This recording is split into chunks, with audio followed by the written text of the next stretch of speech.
Yo, Atlas speaking, and welcome to the finale of What If I Was Reincarnated into Slime with the legendary Shadow Monarch system. Let the tale begin. Chapter 78, Walpurgis Banquet 2, Part 3. Finally, after over an hour of waiting, the person who proposed the banquet arrived. It was Claypot himself. "Move faster, you retard!" Clayman yells as he suddenly hits Malim. "Too damn slow. Go and sit down right now." Oh, how I want to kill him right now, and I can see I'm not the only one.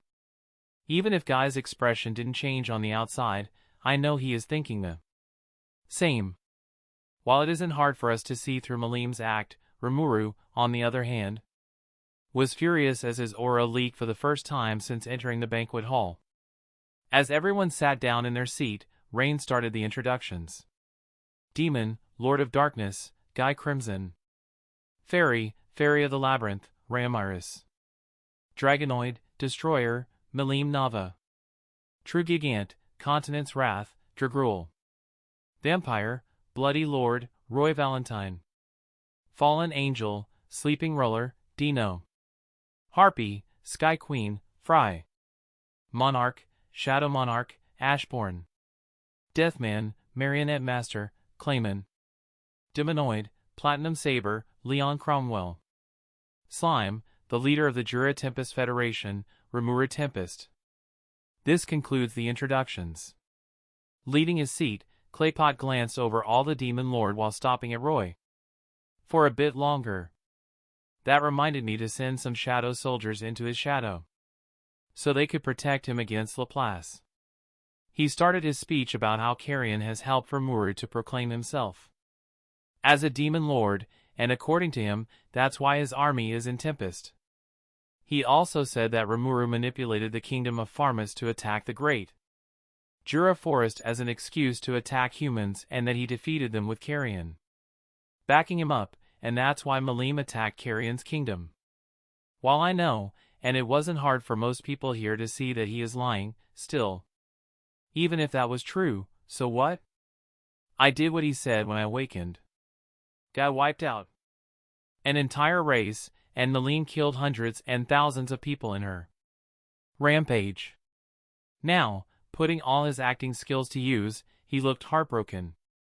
However, my subordinate Murin, who reported me all this, has been murdered by that slime named Rimuru. That's why I've decided to avenge her. Wow, I almost clapped at his acting skills.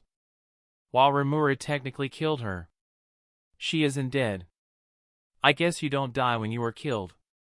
He continued. He, together with Carrion, tried to kill me. Murin was able to inform me of it with her last bit of strength through magic communication. Oh, that's so funny. I almost wanted to burst out laughing as I listened to his story. Malim, wanting to protect Claypot, destroyed the Beast Kingdom Eurazania, killing Chiron in the process. But Claypot scolded her later about how it was inappropriate without evidence. After the incident, Malim began admiring Claypot and asked for his help. A donkey wouldn't even admire Claypot, let alone Malim. Now that everyone has learned about the story from start to finish, this Rimuru here is a despicable Magian and an idiot for daring to proclaim himself as a demon lord. It is best if we eliminate him, Claypot said. Now that he was done with his story, it was time for Rimuru to speak. Now then, allow me to explain to everyone, he said, standing up. You are Clayman, right? I mean, you are just a big liar. That's true. What? Claypot looked offended. I'm going to be honest with you. I don't care whether or not I become a demon lord. The thing you said about Carrion's instigation was all nonsense. And the Kingdom of Pharmus attack due to their greed. The two incidents have no connection whatsoever, Rimuru said. Claypot sent him an annoyed glare. Huh? Who would believe such excuses? My subordinate also got killed. Is she called Murin? I didn't kill her. She's still alive, you know? All of your claims have been mere hearsay and your personal deduction. It may work for more gullible people, but I won't buy it. Your witness, Murin, is now under my protection. I won't allow you to do a thing to her, and your testimony has zero credibility. Murin's corpse and allowed an evil spirit to possess her, he said, trying to deny Rimuru's claim. Are you sure we can't discuss the world threat now? Guy asked me through thought communication. As much as I would like to do it now, it's better to wait until the annoyance is away. Anyways, how bored do you think Malim is to go with this whole mind control act? I asked. Do you even need an answer? You know how she is. Sigh. I know. I replied with a mental sigh. But what do you think about the slime? He asked. He is strong and possesses at least one ultimate skill. I would put his current strength around Leon and my mother. So he has your vote? Tagged the guy. He is interesting. As I continued to chat with Guy, the whole thing between Claypot and Rimuru continued until he threw a chair at Claypot and ate the table with Beelzebub. The skill I copied by replacing gluttony. Everyone, how can you tolerate such violent behavior from this guy? He's even ignoring our authority. We should punish him together. Claypot yelled. Rimuru went to the center where the table used to be and addressed everyone. T mentioned before, I don't care whether I become Demon Lord or not. I just want to create a country. I need human help in that aspect, so I've decided to protect humans. If anyone dares to stop me, whether they be humans, demon lords, or the Saints' Church, they are all my enemies. For instance, you, Clayman. What? Claypot shouted. As for violent behavior, you said, did you plan to attend the Valpurgis banquet while trying to mind control others? Rimuru asked. Wait, he tried to mind control people? It must have been so weak I didn't even feel it. Notice. Your resist skill, spiritual attack nullification, blocked all the effects. Oh. Thanks, Athena. Sometimes, I forget the skills I have. Chapter 79, Valpurgis Banquet 2, Part 4. No. Here, everyone is equal, and everyone can express his opinion of others, Guy said while giving Rimuru a small smile. But Guy, this guy is insulting the Demon Lords. Claypot tried to say but was interrupted by Rimuru. Cut the crap, Clayman. You don't see me eye to eye, so it should be a problem. Between us? That's right, Clayman. You are a Demon Lord as well. Then go and defeat this Majin by yourself. Guy then looked at Rimuru, and you, do you want to be a Demon Lord? Without thinking any further, Rimuru answered, yes. Since I've already taken the position as the leader of the Jura Great Forest Alliance. The humans have seen me as a Demon Lord for a long time now. Very well, everyone here shall be the witness. If you can beat Clayman here and now, we'll approve of your becoming a Demon Lord. Guy announced. Ho ho ho, my. I didn't want to get my hands dirty, yet things got even more complicated than I expected. How stupid I was. Claypot said so while laughing. And I couldn't agree more with the last part. It's time for you to shine, Malim. You are truly amazing at running your mouth. Relying on other people in the end? Rimuru tried to provoke Claypot. Claypot turned to Guy and asked, how boring. It goes without saying that I will fight as well. Guy, do you have an objection? Not at all, Clayman. If Malim is willingly helping you, then I won't interfere. He said. Right then. I was planning to save Malim anyway. I'll break your brainwashing technique if it takes everything I have. Rimuru said. Claypot snorted, surely you jest. And you will die trying. You are the one who's going to die, Clayman. If it were against you alone, my subordinates would suffice. It would be bullying for me to fight you myself. Rimuru said, and a black aura started to emanate from Claypot. He got the point. It truly is overkill for him to do it when Cheyenne is almost 3 times stronger than Claypot. That just shows how weak he is. At speed, Claypot couldn't even react to Cheyenne appearing and struck him with aura-infused fists, hitting him over 30 times before turning to Rimuru and asking, "Is this okay?" Rimuru didn't say anything, but I could imagine him thinking something along the lines of, "Shouldn't you ask that before beating other people?" The area expanded, and a barrier rose up from the ground so the others wouldn't be hit by a flying Claypot by mistake, and the battle began. "Milim! Kill him!" Claypot roared, and Milim began to attack Rimuru. While Milim was holding back, it wasn't like she was weak. With the strength she is using now, she is still stronger than Rimuru. Guy! I'm on Rimuru's side and want to let my Beretta join the fight," Ramiris demanded. Guy, being Guy, answered with a simple and cold no. "Why?" Ramiris squeaked. Guy raised one eyebrow slightly. "Huh? This is a battle between demon lords. How could you let a mere servant join the fight? Besides, isn't it a fight between that slime and Clayman? Why is that any of your business?" "Don't be so mean. Milim has also joined the battle," Ramiris said.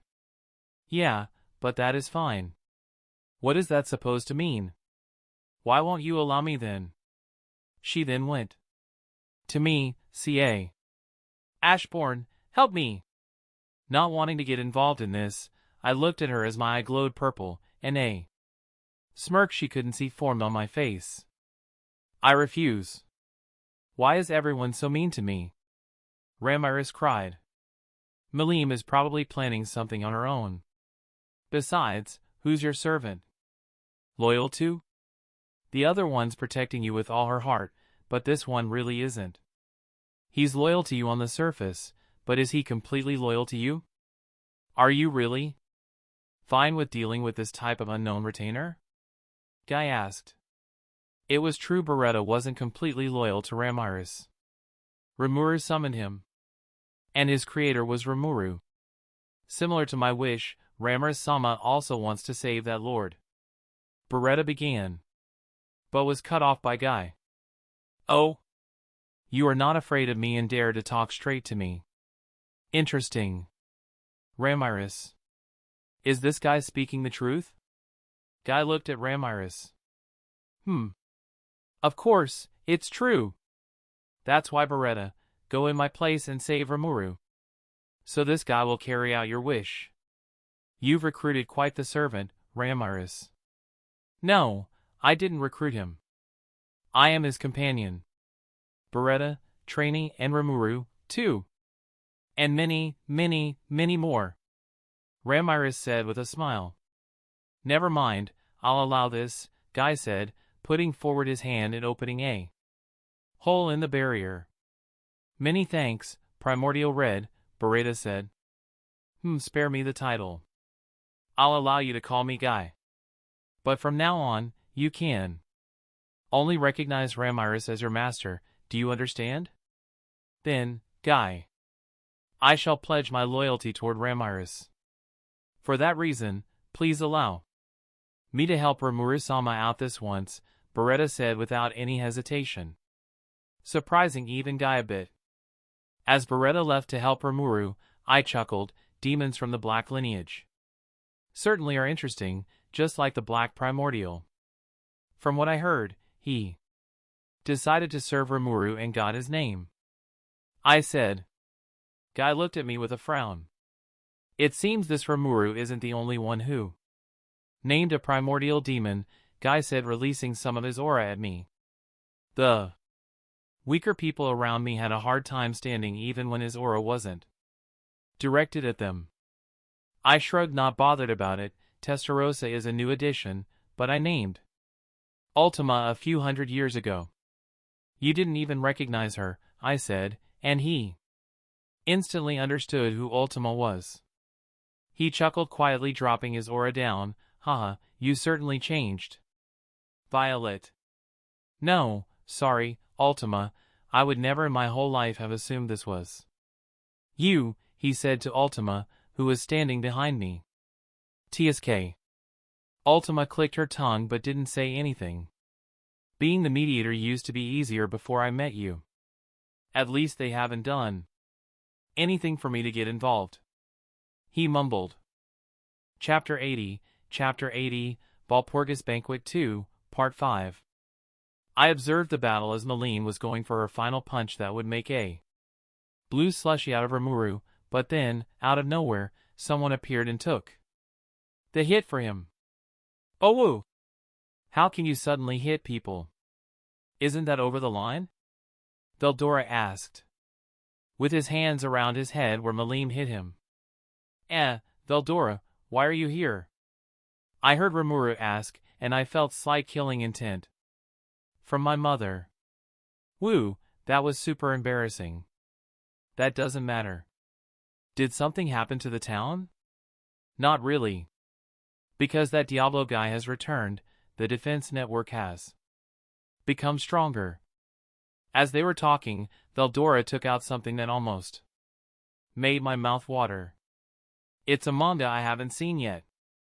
The content doesn't match up with the cover. Alright, before I give you the sequel, there is a request I want to make from you. What is that?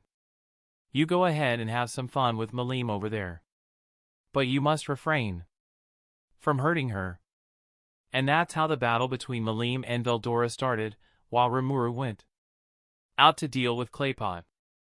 Malene! Hear my command and activate, stampede, and kill everyone. Claypot shouted. Malene, who had her fun fighting Veldora, turned to look at him. Why would I do that? Rimuru, and they're all my friends, she said, and I couldn't help but chuckle seeing Claypot's face at this moment. Malene! Wait, aren't you being controlled? Rimuru asked, shocked, and I could feel the sigh coming from Raphael, even from here. Wahaha! You seem to have been fooled all this time, Rimuru. How could I be controlled by Clayman? Malene said proudly of her acting skills. I mean, it was pretty obvious someone like Claypot couldn't control Malene, I said with a shrug. But he gave me the orb. It should make Vel listen to my every order. Did you not kill Carrion according to my order? Oi, who did you say has died? Carrion, who took off his lion mask, asked. Oh, so you finally took off your mask, Carrion. Not the best disguise if you ask me, I said. Oi! Let me have my moment. Besides, you are wearing a mask too. You think yours is much better? Yes. As everything was happening, Rimuru and even Clayman looked at us, dumbfounded. Rimuru Tempest POV. So, to sum up, all that has happened up until now. Carrion is still alive, so my testimonies are all set. Now, the demon lords won't treat me as an enemy. Malene wasn't mind-controlled. Clayman is on the verge of dying and is currently being shoved into a coffin by Kale, with Veldora helping him. He isn't posing any threat, and it is impossible to come up with any plan to reverse his situation because he has openly confessed in front of the demon lords. So that was all an act. I saw through it from the start. That's how I guess things should be. So that's how it was. I shouldn't be the only one who was fooled by Malene, yet in the end, everyone acts as if they've known long ago, aside from Kale, who I'm confident, if he knew she would do something like that, would have joined her. I looked over to Kale again to see him and Veldora dancing with the coffin before throwing it to the side and joining the others. It didn't take long after they returned for a giant magicule storm began to swirl around the coffin Clayman was in. Look like he's getting serious now. Clayman has awakened. Wow, even after the pseudo-awakening, his power is at the lowest level that could be considered an awakened demon lord. His magicules increased, but that's about it, Kale said. So, this is the weakest possible strength for someone considered a true demon lord.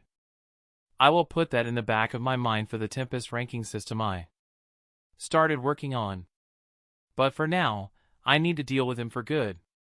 With a snap of my fingers, I erected a barrier separating me and the now awakened Clayman from the rest. Kale Valentine POV.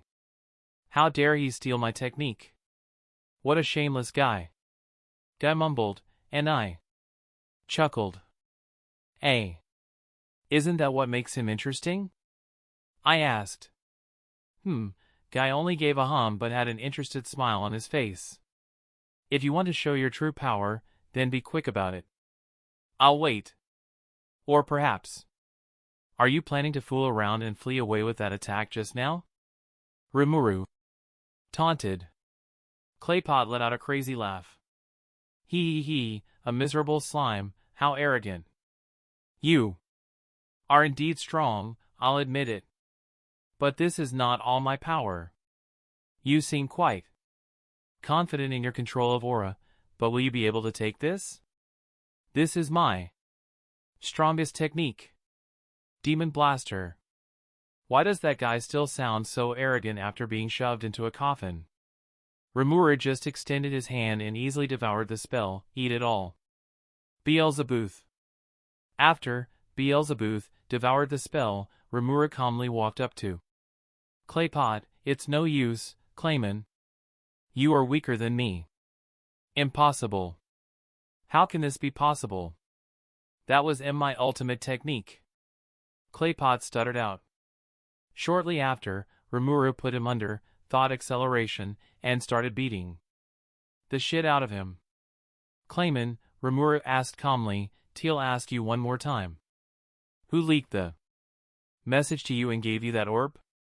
What's his relationship with you? Tell me, and I'll kill you quickly. I won't betray my companions, nor will I sell out my contractor. This is the iron law of moderate Harlequin alliance. Claypot, who was at death's door, managed to stutter out. That's probably the only thing I like about him. At least he is loyal to his companions until the end.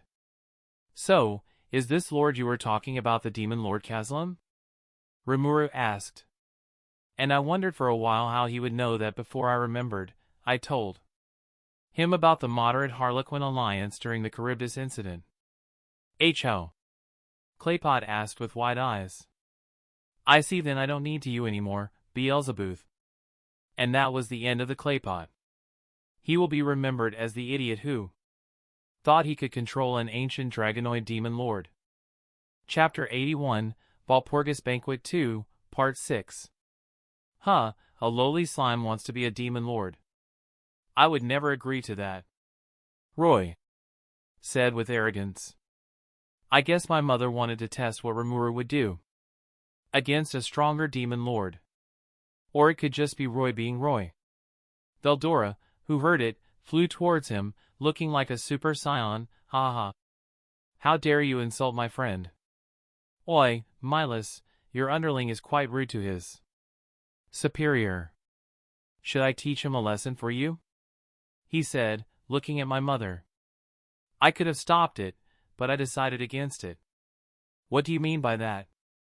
I'm just a loyal maid to Demon Lord Valentine, my mother replied, still acting like a maid. Hey, you can't do that. Valentine's been hiding her true identity, Veldora. You shouldn't expose other people like that. Malim said, exposing her just like she did 2 times with me. Tisk, she clicked her tongue, you stupid lizard, always ruining my work every single time. Also, did you even forget my real name? Veldora, who probably felt his scolding instincts flare up, hid behind me. Kale Help me. Your mother is scary. What do you mean my mother is an old and frail woman? That maid can't be my mother, I said, and I had a feeling that it wasn't the best thing to say in front of her. No, no, no. You both have a similar magical wavelength, he said, still hiding behind me. My eyes twitched behind the mask, and I couldn't hold myself back, so I hit Veldora on the top of his head, sending him headfirst into the ground and cracking it. I don't know what you mean she isn't my mother, I said, but it was too late. Well, I think you got exposed, Kale, Guy said, putting his arm around my shoulder. How about we fix this place up? With a wave of his hand, Veldora was moved away, and the floor fixed itself before the table, and chairs appeared once again. Didn't Rimuru store? Ah, well, he has an expensive-looking table in his stomach. Now, having been defeated by Leon, Kazalem's body seemed to have been destroyed. This is why in order to revive himself, he must start with his astral body. If that were the case, he would naturally want to possess other living beings. Kazalem, who has yet to be discovered to this day, must have hidden somewhere other than the domains of the demon lords.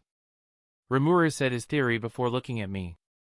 Didn't you have any information on him, Kale? Oh. I assumed a thinking position now that I didn't have a mask. Your theory is possible, and from the things I found connected to Kazalem, it's something that he would do. From the information my shadows have found. I paused. How should I say things I know without it feeling like I know it from reading? They found old notes, including research and experiment results. It took me a while, but I found more bits and pieces over the years, but what I'm about to say could be wrong. They all looked at me, waiting for me to continue. I took a deep breath before speaking. Let's start centuries ago with the super magic empire. There was a man named Jahil. As I said that, Guy, Malim, and Ramiris perked up. He wanted high humans to conquer the world and become its sole ruler. That's when he decided to do something that led to him being killed. I gave Guy a quick look before continuing. After being killed, his spirit came to wander the earth for eons before eventually finding a host in the king of the Elven Kingdom. He took over the body of the king and made what was known as the Super Magic Kingdom. It became a testing ground for his magic experiments, and one of his experiments was on the Real King's daughter, Kigali. His experiments ended up killing Kigali, but he used the spell, Birthday, a necromancy-type spell, to bring her back, but she was cursed. Her appearance became rotting, twisted, and ugly. But that's not all of it. She begged him to return to his peaceful and loving ways. Jahil lashed out in anger and used the power of his curse to force Kigali to become a man, changing her name to Kazalem and calling her his son. Considering all of that, the chances of her being alive are high. That's all I know, I said as I finished. There was a long silence before it was broken by my own mother. You could have just said that last sentence. I shrugged. But when would I get the chance to use the information I have gathered over the years? Then, if this Jahil managed to survive as a spirit for eons, she could have done the same for the past 300 years. Rimuru summarized everything in one sentence. TSK, none of them appreciate my knowledge, but I'm interested in what Rimuru will do with all of the information when he sees Kigali in Yuki's office. That's something I would see in the near future. But for now, it's time to get the whole banquet over. Our topic of discussion today is the betrayal of Carrion and the rise of the Rimuru guy over there. And all these issues have been resolved. Carrion never betrayed us. And Rimuru has shown power worthy of the role of Demon Lord. I think the meeting is done so far. But since it's a rather rare occasion, does anyone have anything to say? Guy said. Fry, who seemed to have been waiting for that, spoke up. From today onward, I've decided to follow Malim. Based on that, I would like to give out my seat as a Demon Lord. I am too weak to be a Demon Lord. After witnessing that battle just now, I was further convinced. But Fry, aren't you good at high-speed aerial combat? Is there really a need to look down on yourself like that? Dragula asked. Indeed, I'm more advantageous in aerial combat. But that's no excuse for not being a Demon Lord. So, that's why I decided to work under Malim.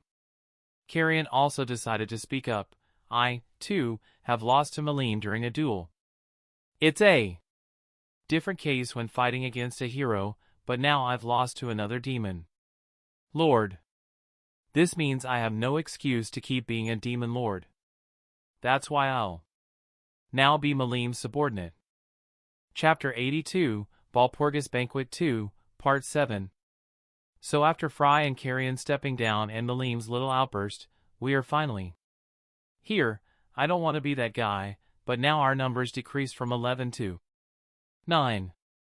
I said, hiding a smile as I heard the groans from the others, knowing what I meant. Ha, Guy sighed. I think we both are thinking the same thing, right, Kale? He said, and we both looked at Rimuru, the newly risen Demon Lord. Today, I shall grant you the privilege to create a new title for us. Ah, no thanks. I don't need that. Rimuru tried to say, but Guy wouldn't take no for an answer, and with a simple chop, the table split in half. How about the 9 demonic sovereigns? Rimuru proposed the name after a while of thinking. Well, it's better than what I had in mind. I thought of something like Demon Kings of Ars Goetia or something involving that, but I guess 9 demonic sovereigns isn't that bad. 2. It's not like I would care about it when I only hear about the name during Walpurgis. People are often too scared even to say our names out loud. I like it, I said. It's better than what Kale came up with last time, Malim said, and I sent her a glare. Didn't you say it was a good name? At that time, I thought it was good. That would be it, and it sounds very nice. We can definitely win with this name. A new age has arrived. The others also accepted the name, so it was time for the introductions again. You all make it sound like you didn't like the 11 sagely demon lords was an awful name. I grumbled. I liked it. I didn't want to waste time on deciding a new name, so I went with it. After everything was decided, we ended up being named 9 demonic sovereigns. Demon, Lord of Darkness, Guy Crimson. Fairy, Fairy of the Labyrinth, Ramiris. Dragonoid, Destroyer, Malim Nava. True Gigant, Continent's Wrath, Dragrul. Vampire, Queen of Nightmares, Luminous Valentine. Fallen Angel, Sleeping Ruler, Dino. Monarch, Shadow Monarch, Ashbourne. Demonoid, Platinum Saber, Leon Cromwell. Slime, Ruler of Monsters, Rimuru Tempest. At least Rimuru didn't get the title of newbie or rising star because of me. It's not like I don't like the name, but Ruler of Monsters sounds much better. The last thing left is the food. Mom and Leon had already left, leaving only me. Guy, Malim, Ramiris, Rimuru, Dino, Degrul, and everyone's attendants. While I'm waiting for the others to leave to discuss what I'm about to do with Guy. Why not mess with Rimuru a bit, so Rimuru, to think the first thing you would do is to copy the recipes. Rimuru almost choked on the food he was eating. What? I'm not. He stopped as he already knew it wasn't worth it. Anyways, now that you've become a demon lord, what are you planning with? The whole trying to create peace between humans and monsters? With the whole claimant thing going on, I didn't have time to think about it yet. But maybe a festival to show them they don't need to fear the monsters. Oh, a festival like in that one manga. We must do it, Rimuru, Veldora said before. Turning to me, look, it would be like this one, and I can even have my own takoyaki stand. That sounds like an interesting idea, and I'm curious about how the takoyaki tastes. We continued to chat until Guy and I were the only demon lords left. So what was the destruction of the central world you mentioned? Guy asked. Let me tell you a story.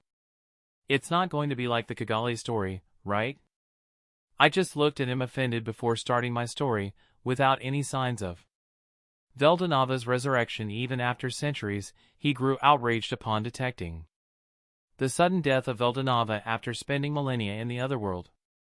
It became clear to him that Veldanava had abandoned not only them but the entire world.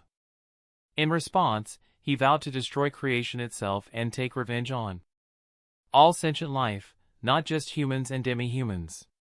He hoped that if Veldanava truly cared, he would come back to stop him. So, Guy tried to say, but I stopped him. That was only the first part of the story. After Veldanava's death, a hollow ego resided in a skill and started questioning its purpose for living. Both individuals wanted to revive their master, so they allied with each other due to their common goals. The skill also received a name and became a Monus, developing a much firmer will. Over the next several centuries, the Monus gradually succeeded in wresting control of its host's body as the latter's soul wore out with each reincarnation. Care to take a guess about who I'm talking about? Last, after finishing my story. There was silence as Guy thought, Feldway and Rudra's skill, Michael. He muttered. Right on point, I clapped. I want to end a war before it truly begins. Then why are you telling me all of this? You could have just done it without telling me about it. I want you to watch over Dino just in case. Feldway is the leader of the 7 Angels of Origin, so I can never know if he would follow his orders. Guy let out a deep sigh. Everything used to be much easier before I met you. Fine, I'm going to keep an eye on Dino, but before that, he pointed at Ultima and Testartasa. Care to explain what they are doing here? Well, Ultima and I have been dating for a while now, and Testarossa became a maid, I said. You expect me to believe that? Guy said with a straight face. Believe what you want. What I said was the truth, I shrugged. Anyways, the plan is. I then started telling him the basics of the plan. While I'm pretty certain I could do everything without his help, it's always better to have a contingency plan. Chapter 83, Birth of Amonis, Part 1. Returning to my castle after my talk with Guy, I started prepping for what I like to call the war before the war. Notice. It's a stupid name. My eyes twitched. I didn't ask you, Athena, I said with a forced smile. Notice. That's just the truth. Athena, I muttered, still with a forced smile. Heh. Did you just hem me, Athena? Notice. No, master, it's just your imagination. That answer again, you're enjoying it, aren't you? Notice. No, master, it's just your imagination. I sighed and dropped the topic, knowing it wasn't worth it. To prepare for the attack, I must decide who to bring with me, who will delay Feldway, and who will handle the Insectars. I have options like Igris and Baru, with their divisions specializing in close-quarter combat, and Tusk, with his division specializing in magic and long-distance combat. They can handle the Insectars while Mio, Ceres, Luca, and Aristal Feldway until I'm finished with Michael. Once Michael is dealt with, then it's Feldway's turn. On second thought, I should also leave someone in the castle, just in case. Then there is also Ivarij. It was sealed inside the spooky palace by Veldanava, after it caused mayhem in the central world.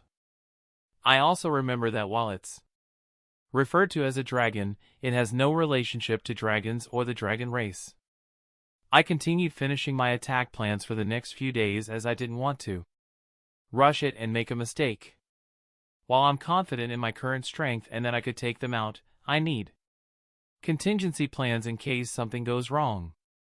One is Guy, but he would be my last resort if everything else failed. I also need the ultimate skill, Lord of Hope, Serial, for my plan to work. I know where to find it, so I will copy it before the war. I made different simulations of everything that could happen in my head, and Athen was also helping me. They ranged from things like the possibility of Michael being able to take control over me or any of my shadows to smaller stuff, like him escaping me. So the plan is to trap them in the land of repose, an infinite dimension that only my shadows, me, and the people I allow can enter or leave.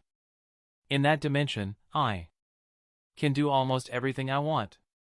While I can manipulate everything about it, I wouldn't be able to trap him there and then delete his existence. There is also the possibility for me not to kill him but trap him in the land of repose for eternity without him being able to leave. But that would be too risky. Athena, what would be the chances of him leaving the land of repose on his own? I asked. Notice, the possibility is 0.00000001%. While a small number, it's better to just eat him. Yes, eat him. But would Beelzebub be enough, or should I attempt to evolve it into Azathoth? Or something similar at least? The ultimate skill, God of Void, Azathoth, is a skill that was created by combining 4 skills, Beelzebub, Raphael, Veldora, and Velgrind. While the last 2 aren't necessary for the creation of the skill, I don't know if Athena could be used instead of Raphael. If anything, I would consider Athena the next evolution of Raphael. Now that I started thinking about it, I need a name. I went through different names in my head, but in the end, only 2 remained, Nyx and Persephone. Nyx was the first name that came to my mind. It's the name of the goddess in Greek mythology. Nyx is the goddess and personification of the night. The other name, Persephone, came to my mind after I remembered the first time I heard the voice of the world. My current ultimate skill, Shadow Monarch Ashbourne, was the downgraded version of ultimate skill, God of Dead, Hades. While I don't think it would become the same skill if it evolved now due to the changes I made to it, like merging my unique skill, Black Heart Reactor, into my ultimate skill, Shadow Monarch, Ashbourne.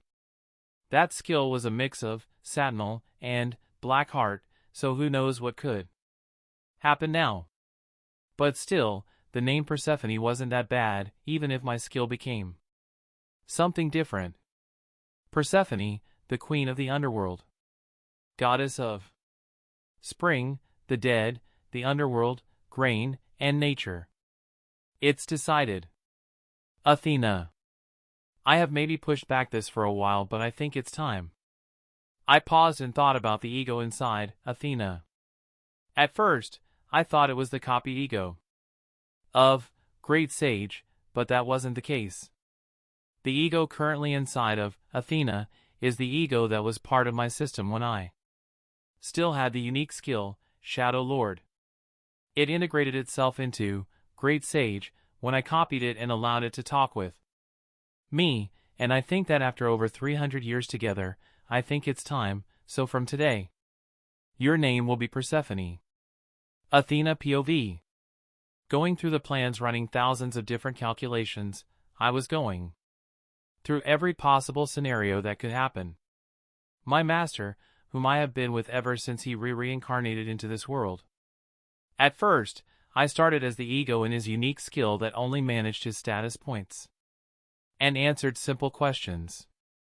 But then, after the Harvest Festival, his unique skill evolved into an ultimate skill, and I've become a useless ego just sitting in the skill without anything to do. That was until he gained the skill, Mystery, and used it to copy the unique skill, Great Sage, from the slime named Remura Tempest. I used all my will to integrate myself into the skill, and I could finally speak with my master. Then, for the next 2 years, I've been helping my master by managing his skills, running different calculations, and becoming Athena. For a while, his thoughts were blocked for me until he spoke to me. Athena, I have maybe pushed back this for a while, but I think it's time. He paused before he said 5 words that changed the whole world for me. Your name will be Persephone. Chapter 84, Birth of Amonis, Part 2.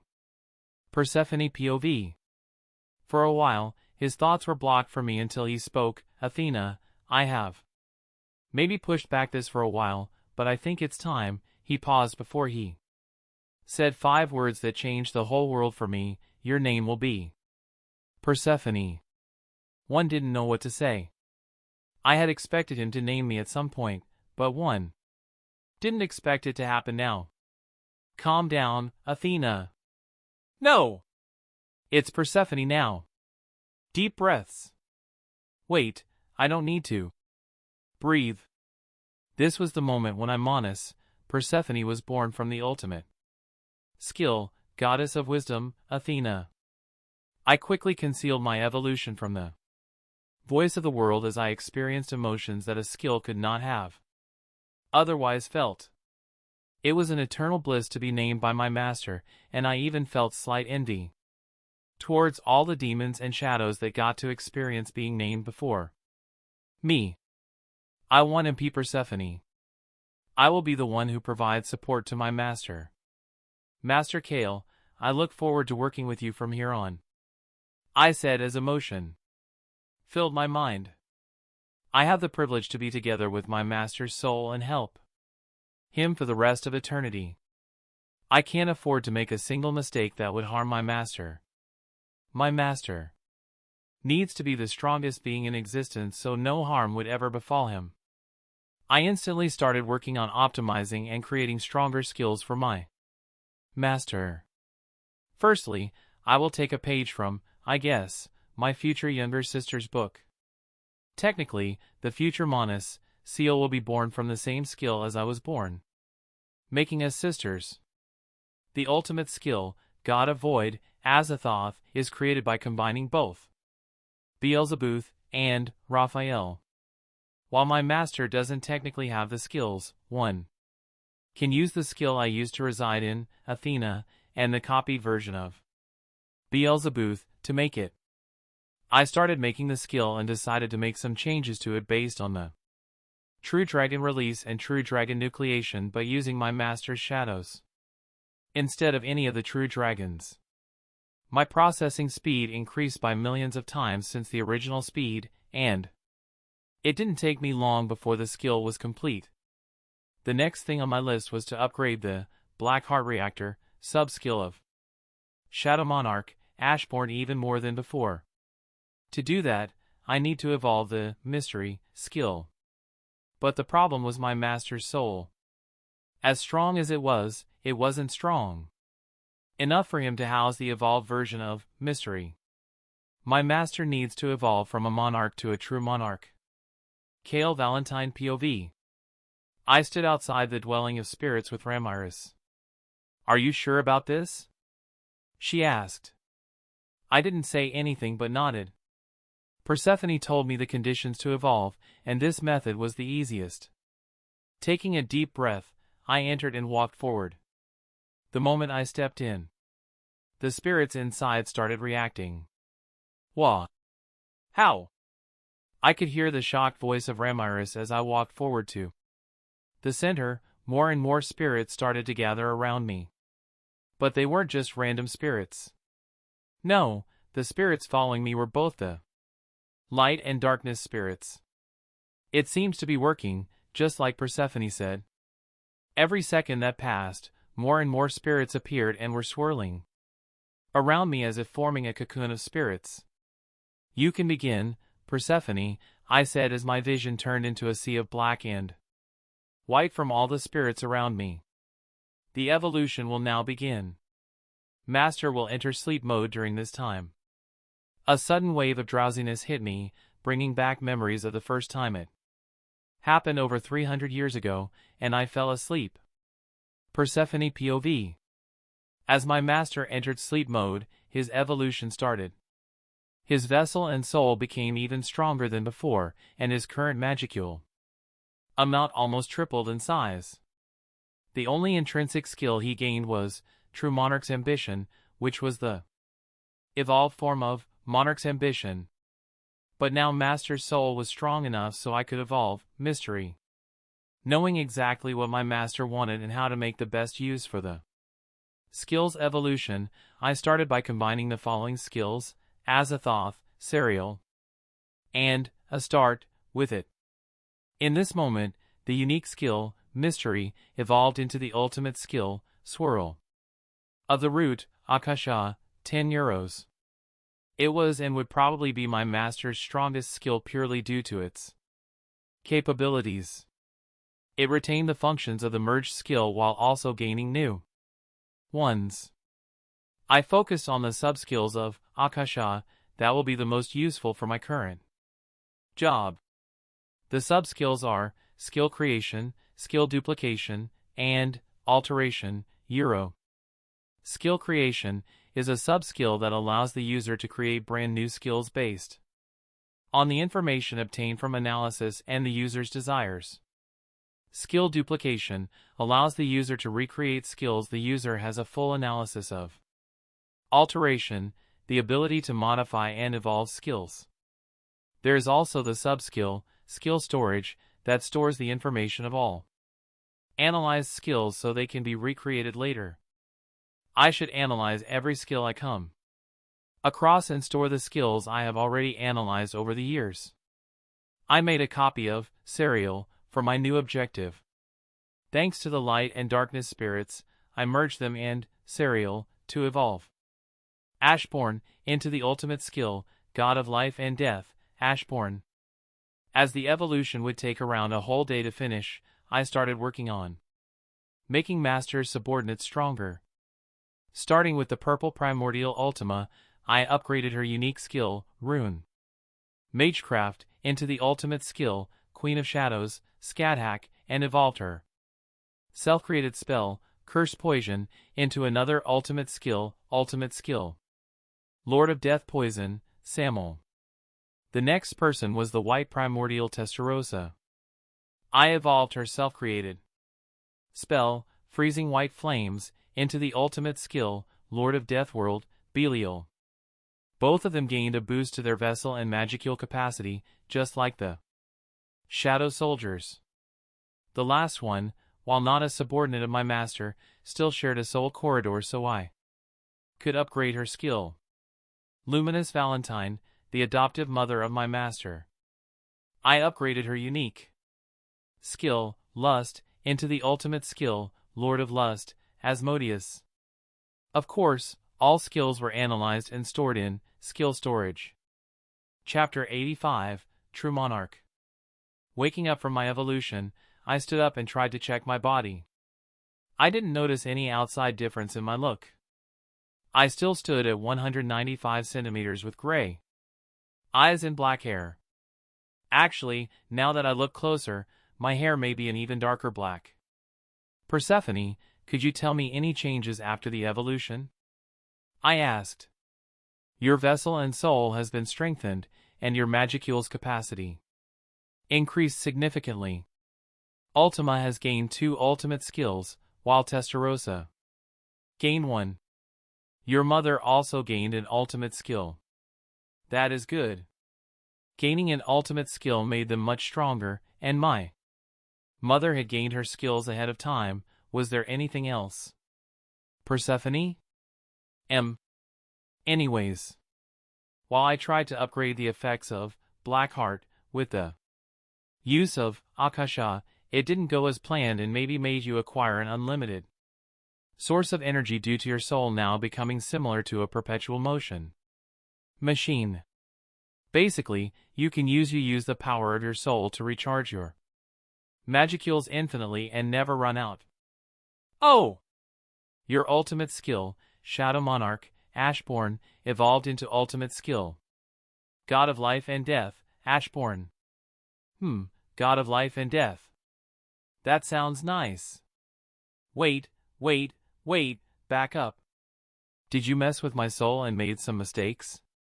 What if something went wrong and I died, Euro? No, Master. It was totally planned, and everything went better than successfully. I don't believe you. I sighed.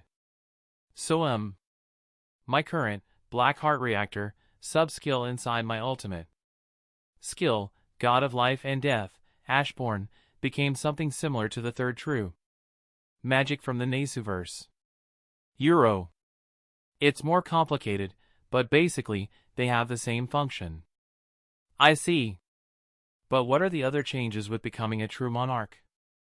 A true monarch is the highest tier divine spirit, with Master being the highest tier divine shadow death life spirit. As spiritual life forms, true monarchs do not have a set singular appearance or form. They can assume the appearance and properties of whatever they wish, with no real attachment to their bodies. As spiritual beings, whatever form they assume will be affected by their own personal self-image and individuality. True monarchs can't really die and would be reborn with their memories but might lose some aspects of their personality. Master is an exception from this. Because Master is death itself, so even if Master dies, you will keep your memories and personality. So basically, a true dragon. Yes, Master, basically, a true dragon without the dragon part. She answered, with a deadpan tone. So besides me getting stronger, there weren't any significant changes due to evolving my race. The benefits of not being able to die would be great if I weren't death itself. Even before I evolved, I could have revived myself if I had died. But the sudden evolutions call for a change of plans. Not only do I need to go through everything again, but I need to get used to any changes and new skills. The main skills I acquired were Swirl of the Root, Akasha, with Azathoth being merged into it. It's like a mix of Shub-Niggurath, Serial, and Azathoth. It can create, recreate, edit, store skills, devour anything, and control life. Persephone said that she had saved the ultimate skills obtained by my mother, Ultima, and Testarossa during my evolution, or how she decided to call it, Ascension Festival. She confidently stated that they wouldn't object if I made a copy for myself since they acquired these skills because of me. It's not like they have a say in the matter, or even know about it. I decided to push back the attack a week for Ultima and Testarossa to learn and get used to their skills while I made the final changes to the attack plan. My liege, Lady Valentine, has arrived and is asking for you, Mio said, stepping out of the shadow in my office. It must be about her gaining an ultimate skill. Bring her to my office, I said and sighed after Mio left. Should I tell her about the small fight I'm going to have soon? Nah. She has other stuff to do, so I shouldn't worry her about that, and besides, I don't think the whole thing will take more than an hour. Sitting on the couch, I looked at my mother, who sipped her tea and looked at me without saying a word for almost half an hour. Finally, after we were done with the tea, she spoke. Please tell me you didn't or don't plan to do something stupid, she said calmly. Me doing anything stupid? Of course not. Reckless? Maybe. Idiotic, probably. But never anything stupid. Then how did my unique skill suddenly evolve into an ultimate skill for no reason? I went through another evolution, and that caused her skill to evolve, I answered simply. Oh, and what about the extra skill, Mother's Instinct? I never heard of it before. But it sounds like something you would do. She smiled. I said nothing but was mentally sweating. Persephone, I asked mentally. I don't know anything about it, I replied. Oh, that's unfortunate. I wanted to test it. She sighed in disappointment. I was thinking of running away to Tempest and hiding behind Veldora so he would take her attention away. Persephone, what's the effect of the skill? Want to find out? Heh. Persephone turned against me. It's only a prank. Besides, this is a light prank compared to the ones you have done over the years. The pranks are only funny when they're done on other people, not me. Hee. She just chuckled. I think it's funny pranking you. I tried my best to prevent my eyes from twitching and hearing what she said. I felt this wasn't the last time she would prank me. You see. I thought about how to properly say it without telling her. About how she got the skill. I may have thought about it a couple of times, and it manifested as your skill during my evolution. I see. She said and picked up the now refilled teacup. Then about your evolution. She asked about the details of my evolution. I evolved into a true monarch. It's a divine spirit of the highest tier, basically a true dragon without anything dragon-related. Chapter 86, Testarossa vs. Ultima. I observed everything from the top of my castle. My mother has left, saying she had work to do now after Roy was almost killed. All the Shadow Generals are training their troops for the battle in a few days. While I'm 100% sure that my army and I already have enough strength to annihilate our opponents completely, I'm someone who would rather be overprepared than underprepared. Still, they should learn their current strength rather than go into battle without knowing what they are capable of. As I finished my thought, I looped over to the two primordials, currently sparring against each other using their new ultimate skills. Ultima is having a harder time due to not only gaining two ultimate skills but also due to Testarossa's single ultimate skill, which is an evolved form of a spell she has used for thousands of years. So, while Ultima has an easier time learning how to properly use her Samuel skill, it's more difficult for her to master her Scathack skill. It's funny how her looks changed to be like Scathack after I named her all those years ago. Then, she gained a unique skill related to runecraft before it evolved into Scathack. Isn't your name and Demon Lord title the name of your ultimate skill? Hey, don't say it like that, Persephone. The voice of the world must have thought that my name and title sounded so cool that it named my skill after me. I said, with a chuckle. But you knew it would evolve into that. I shrugged. Maybe I did, maybe I didn't, who knows? I know. I looked over to the two primordials fight and saw Ultima summon multiple crimson spears behind her. The sub-skill, Gi-Bald Alternative, not only allows her to create countless Gi-Bald copies but its true power is shown when the true name of Gi-Bald Alternative is activated. First, a close-range attack from the first demonic spear would rob the enemy's movement by pinning them in a spot in the air, and the second demonic spear would strike through everything if thrown with her full might. Obviously, any enemy caught in the line of the thrown spear would be killed. While the attack is made for a single target, she could easily destroy a country with that attack. That, coupled with Ultima's large magical reserves, can cause a lot of damage. But right now, she only uses the spears as normal projectiles. I say normal, but they would still paralyze any weaker opponent due to the bloodlust the spears seem to emit. Testarossa created a whip made of super hot white flame that could incinerate someone down to their soul. She could also change the flames from burning to freezing. To evade the spears, Testarossa used her white fire whip to grip one spear and flung it at the others, allowing her to easily dodge them. Without hesitation, Testarossa launched an assault on Ultima, and their battle continued. White fire, death poison, whip, spears, all those things could be seen in the battle area of the two primordials. Using universal sense, only for my hearing, I listened to their conversation. I refuse to back down. I'm the one who will fight that pigeon, exclaimed Ultima, as she charged forward, utilizing Bloody Bite. This technique focused an immense amount of magical energy into her spear hand, coating the nails with death, poison from Samel, and delivering a fatal dose upon impact.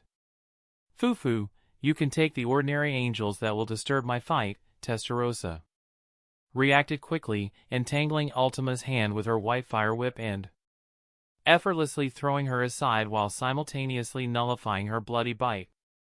Oh, right, they both wanted to fight Feldway to prove that the primordial demons are much better than the primordial angels. That's the second reason for them fighting each other. As the battle raged on, the tension between them grew. The sound of clashing weapons and spells filled the training area, making it seem like a war zone. Despite the chaos, the barriers surrounding the area held strong, ensuring that no harm would come to the castle. Ultima, with her 2 spears in hand, was a force to be reckoned with. Her movements were fluid and precise, her attacks calculated and deadly. Testarossa, on the other hand, was struggling to keep up. Ultima created a new technique by utilizing both of her ultimate skills. Her poison-infused spears were taking their toll, and she was having a harder time defending herself as Ultima closed the distance between them. Despite the odds stacked against her, Testarossa refused to give up. She knew that she had to come up with a new strategy if she wanted to win this fight. With a quick flick of her wrist, she summoned a wall of fire that separated her from Ultima, giving her some much-needed breathing room. Taking a deep breath, Testarossa closed her eyes and focused. Then, with a newfound sense of determination, she opened her eyes and charged toward Ultima, now with her whip transforming into what looked like a fusion between a sword and a whip. The two clashed once again, their weapons meeting in a shower of sparks. This time, however, Testarossa was ready. With a swift feint, she managed to disarm Ultima, sending her spears flying across the training area, but that wasn't enough, as 2 new spears instantly appeared in Ultima's hands. The battle continued, none of them showing even a slight sign of giving up.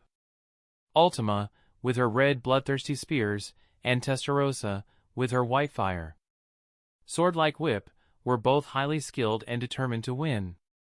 At this point, I think they forgot they were fighting to be allowed to fight Feldway, and just enjoyed the battle. The sound of clashing weapons echoed through the arena as the 2 fighters traded more blows.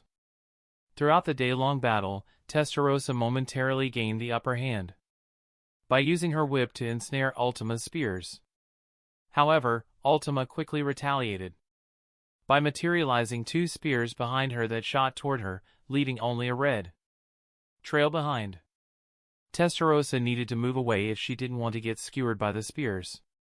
So she quickly sidestepped as the spears in Ultima's hand and those now flying towards her dematerialized, and new ones took their place. I continued watching their seemingly never-ending fight for a couple more hours before turning around to look at the Shadow Generals. Chapter 87, Time for War. As Ultima and Testarossa battled, I decided to observe the Shadow Generals and their troops. Mio led a group of shadow spiders, who used universal thread in their magic combat. I watched as she combined elemental magic with the skill, giving it different effects and making it effective in battle. Ceres and her division focused on poison magic, which was not as potent as Ultima's but still powerful. Tusk and his troops used a variety of magic rather than limiting themselves to a single element. Ari and her troops used a combination of weapons and magic. Igris and his troops were skilled swordsmen, while Luca's troops were berserkers. Baru and the other ants were all-rounders, proficient in multiple areas. I smiled, comparing their current strength to when they first became shadows. A lot of time has passed, and the most important battle will begin in just a few days. Now, even the weakest shadow soldier had enough power to defeat a shadow General 300 years ago. After my last evolution, even the weakest of them now has a humanoid-looking form. After I finished observing the Shadow Generals, I turned around to see how the fight between Ultima and Testarossa was going, only to see Testarossa trapped between 10 spears, making her unable to move, and Ultima pointing another spear at her with a smirk. I guess I win. Not like there could be another outcome, Ultima said. TSK. Testarossa clicked her tongue, not liking the outcome of the battle. Hee hee, I will fight the pigeon. Ultima beamed like a little child. In the back of my mind, I could see a Mondo panel with a chibi Ultima happily jumping around while a chibi-annoyed Testarossa trapped between the spears just looked at her. Suppressing a laugh, I went down to them. So, how are you adjusting to your ultimate skills? I asked. Great! Ultima said, still happily dancing around, but let Testarossa out by dematerializing the spears. I'm starting to understand my new skills. Thank you, my lord. If not for you, I would never have had the opportunity to acquire it, Testarossa said with a respectful bow. Hey, don't say it like that. Now it looks like I'm ungrateful. Ultima said. Before Ultima started another fight, I said, the battle will be in a few days. While I take care of Michael, Ultima will fight Feldway, and Testarossa will be there as backup in case anything goes wrong. Of course, my lord, Testarossa replied. The days passed by quickly, and it was time for the war before the war began. I think the massacre to stop the war is a better name. It's not going to be a massacre. Persephone. You are literally one of the strongest beings right now, and you have prepared for every single scenario. The only way you could lose is if you let them defeat you. That's without taking into account the disaster and catastrophe class being in your shadow.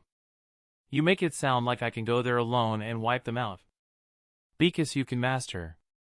I shrugged. But that would be a lot of unnecessary work for me.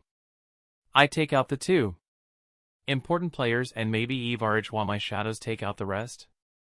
It would be a waste for them to just laze around the castle while I take care of everything myself.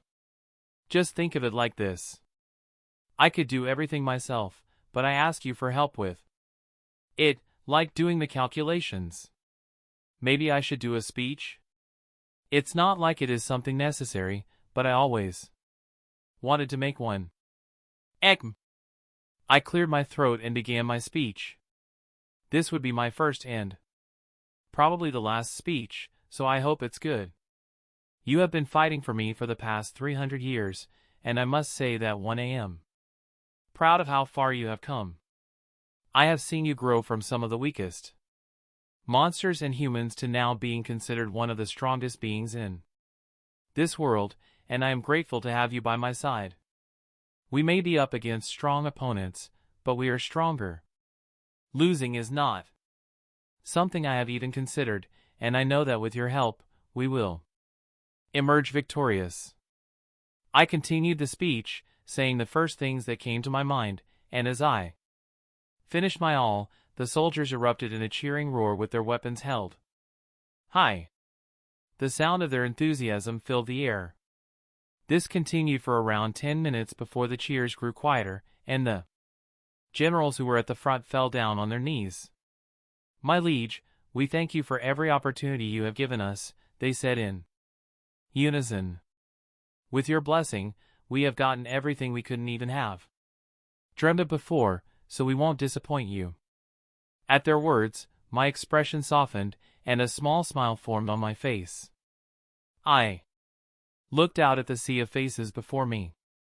It was a mixture of shadow faces, with my first shadow generals having a real humanoid appearance.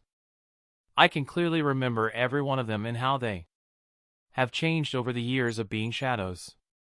The war will begin and end today, I said. Chapter 88, Bullying Amonis. All the soldiers were ready, and now I was alone, ready to teleport right into the Eastern Empire, swoop in, personally take Michael and Velgrind, and teleport us to the land of repose, where the battle would occur. One of the reasons why I'm having the battle take place there is so I don't destroy the whole empire during the battle. It would be a pain to deal with it later. I took a deep breath and got ready for it. In my head, I started counting down. 3, 2, 1. My shadow engulfed me, and the next second, I was in the throne room beside Michael and Velgrind. They got instantly on guard, and Velgrind was the first to attack, but that didn't matter. Persephone now! I shouted mentally, and my shadow expanded before engulfing the three of us and taking us to the land of repose while also starting to analyze and copy all their skills. I quickly backed away, dodging Velgrind's attack and sending her away to a different side of the land. Now it was only me and Michael. We looked at each other for a while without saying anything. I could feel him trying to escape, but that wasn't possible. The only way to go in and out of this land is to be my shadow or, if one allow it. So then Rudra. I began but stopped and chuckled. No, you are Rudra, right? Michael laughed. If shocked that he was found out, Michael didn't show it but calmly observed me. Why are you doing this? He asked. Why I'm doing this? I paused and pretended to think about it. I don't know. Maybe because you idiots want to destroy this world just to revive someone that doesn't want to. I didn't move from my place as he took out his sword. Honestly, if you decided to destroy all the worlds besides this one, I wouldn't have cared, I said truthfully, but you did, and I don't like that. Seriously, I'm surprised that you aren't called Lucifer with all the daddy issues you have. No. Wait, Lucifer wouldn't try to revive his father. We don't need to fight. How about you join me? He said and did something that earned the wrath of someone he shouldn't have messed with. Master, he is trying to regalia dominion on you. Let me kill him for that. How dare he try to control my master?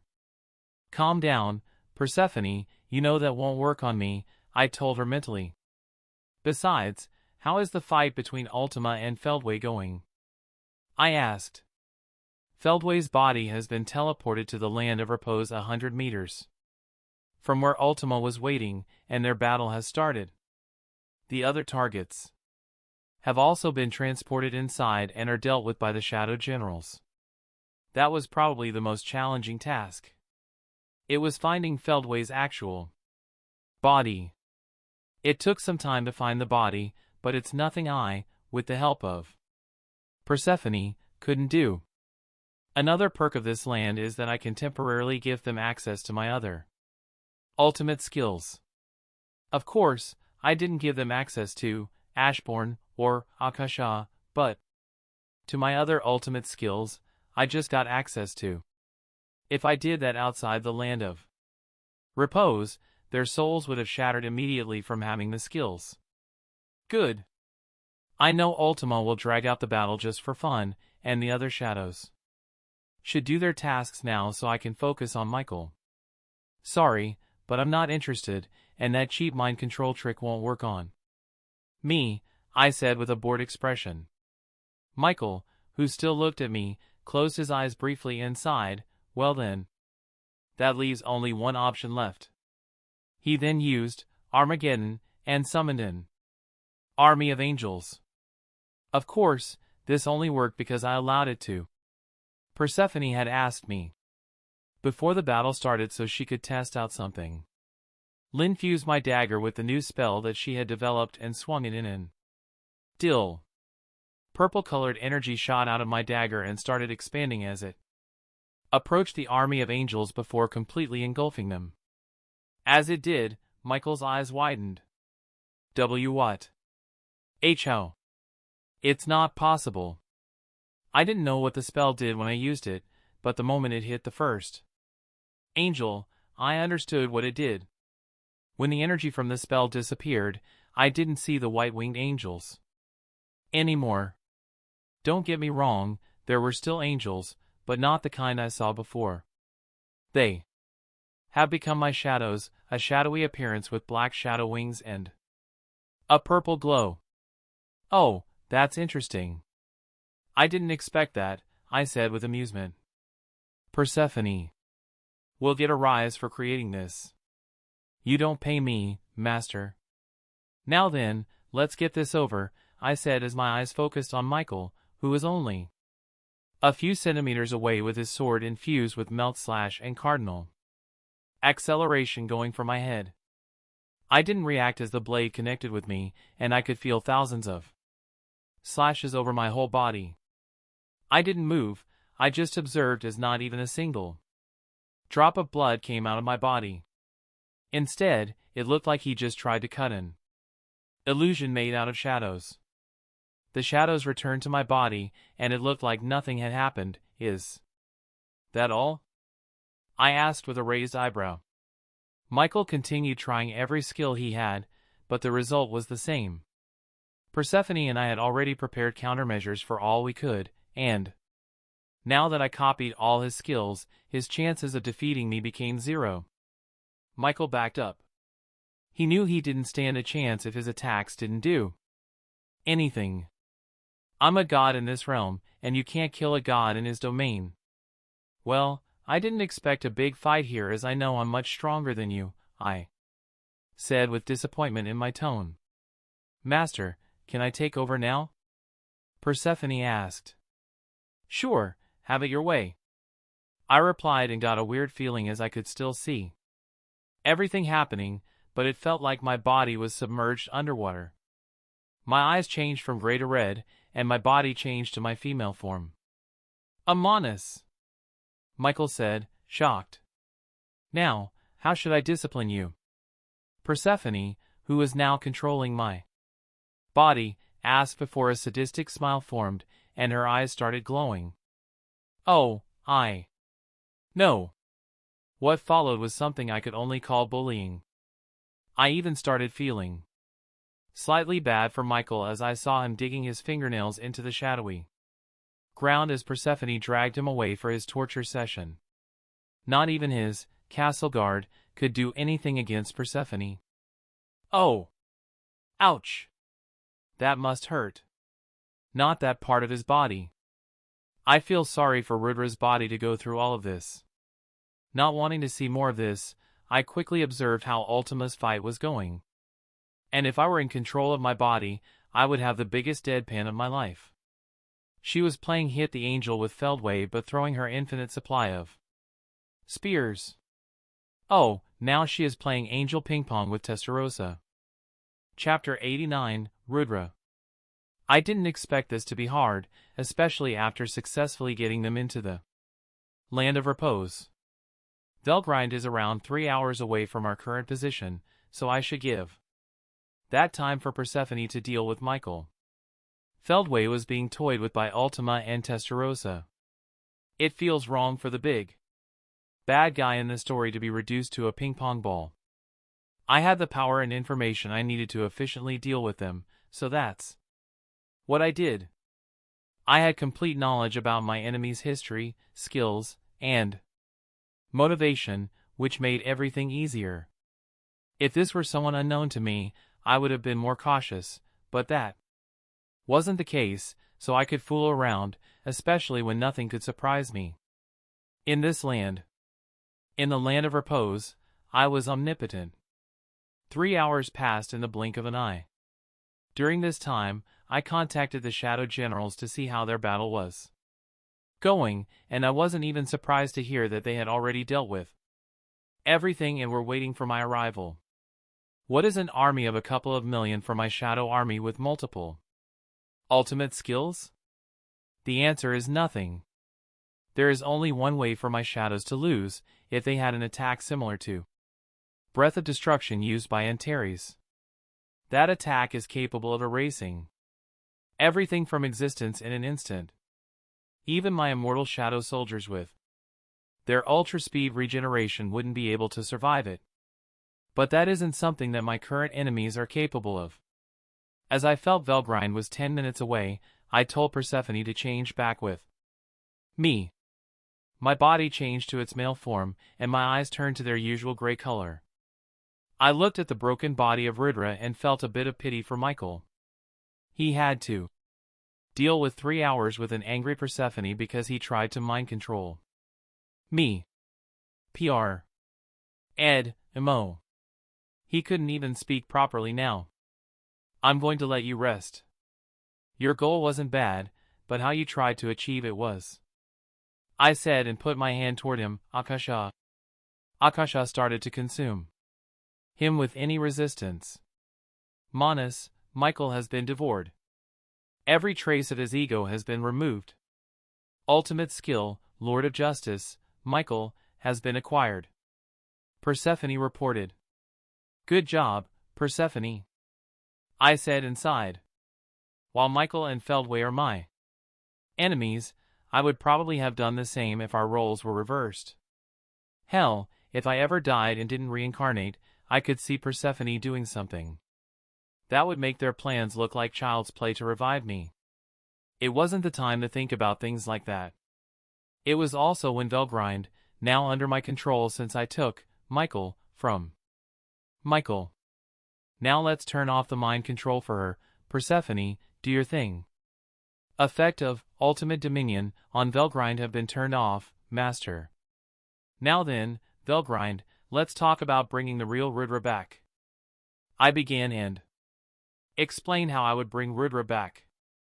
I teleported to Ultima and Testarossa, who had annoyed looks on their faces as their ping-pong ball looked broken.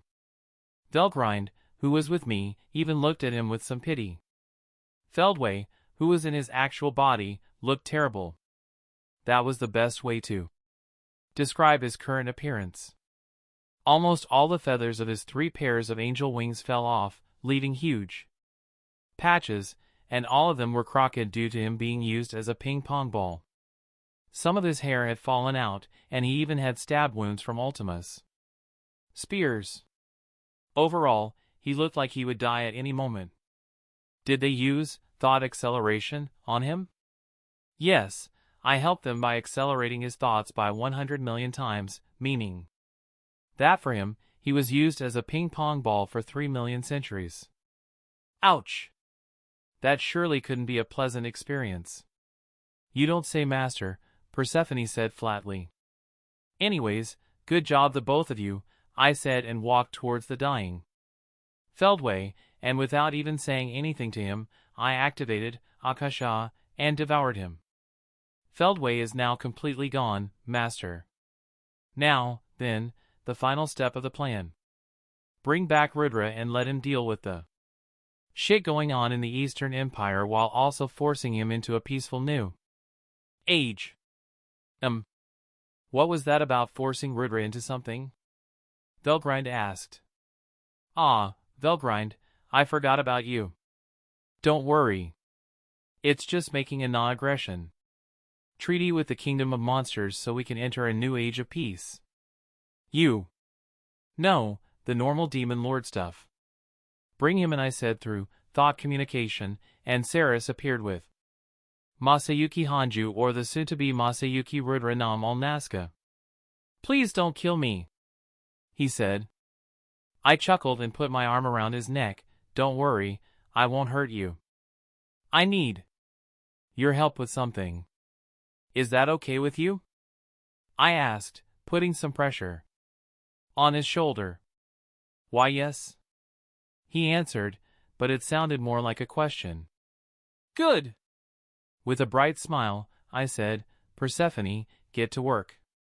This will require precise work with my Akasha skill. I could have done it myself, but I've only had the skill for a week, so I haven't mastered it to a degree where I could do it. Everything is done. His soul is fully fixed, and he now has his past memories. Persephone said. When Rudra opened his eyes, the first thing he said was, Velgrind. Velgrind, who observed the whole process, lost all her composure and jumped on Rudra. She tackled him into a hug, and I gave them a few hours to sort everything out. Demon Lord Ashbourne, was it? I'm sorry for the trouble my skills have caused. You. Hey, can someone kidnap Rimuru for me? I asked through thought. Communication. Oh, he didn't do anything for me, but it would be a pain if they destroyed everything, I said in an almost bored tone before bringing forth a scroll. But if you want to thank me, sign this. Velgrind must have told you my plan. Yes, he answered and chuckled, to think that a slime became a demon lord. Want to have peace with humans, and another demon lord save the world from destruction. Things were much simpler back then, he said like an old man. Asterisk O, and also, could you get Guy off me? He tries to flirt with me every time he sees me.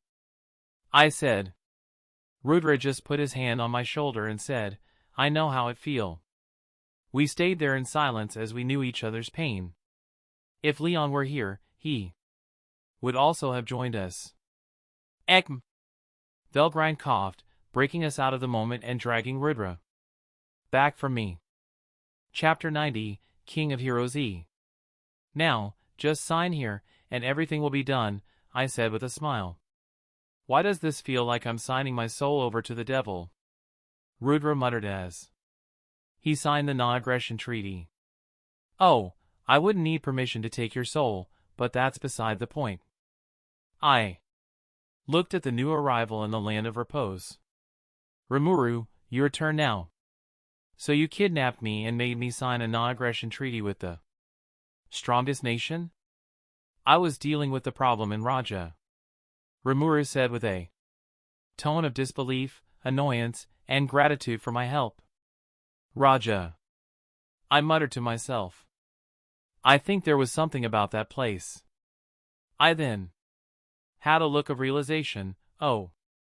Ultima, didn't you say they made a deal with you before we met? Huh. She thought about it for a while. Oh yeah. I completely forgot about them. If I remember correctly, we started a game. But what was it about?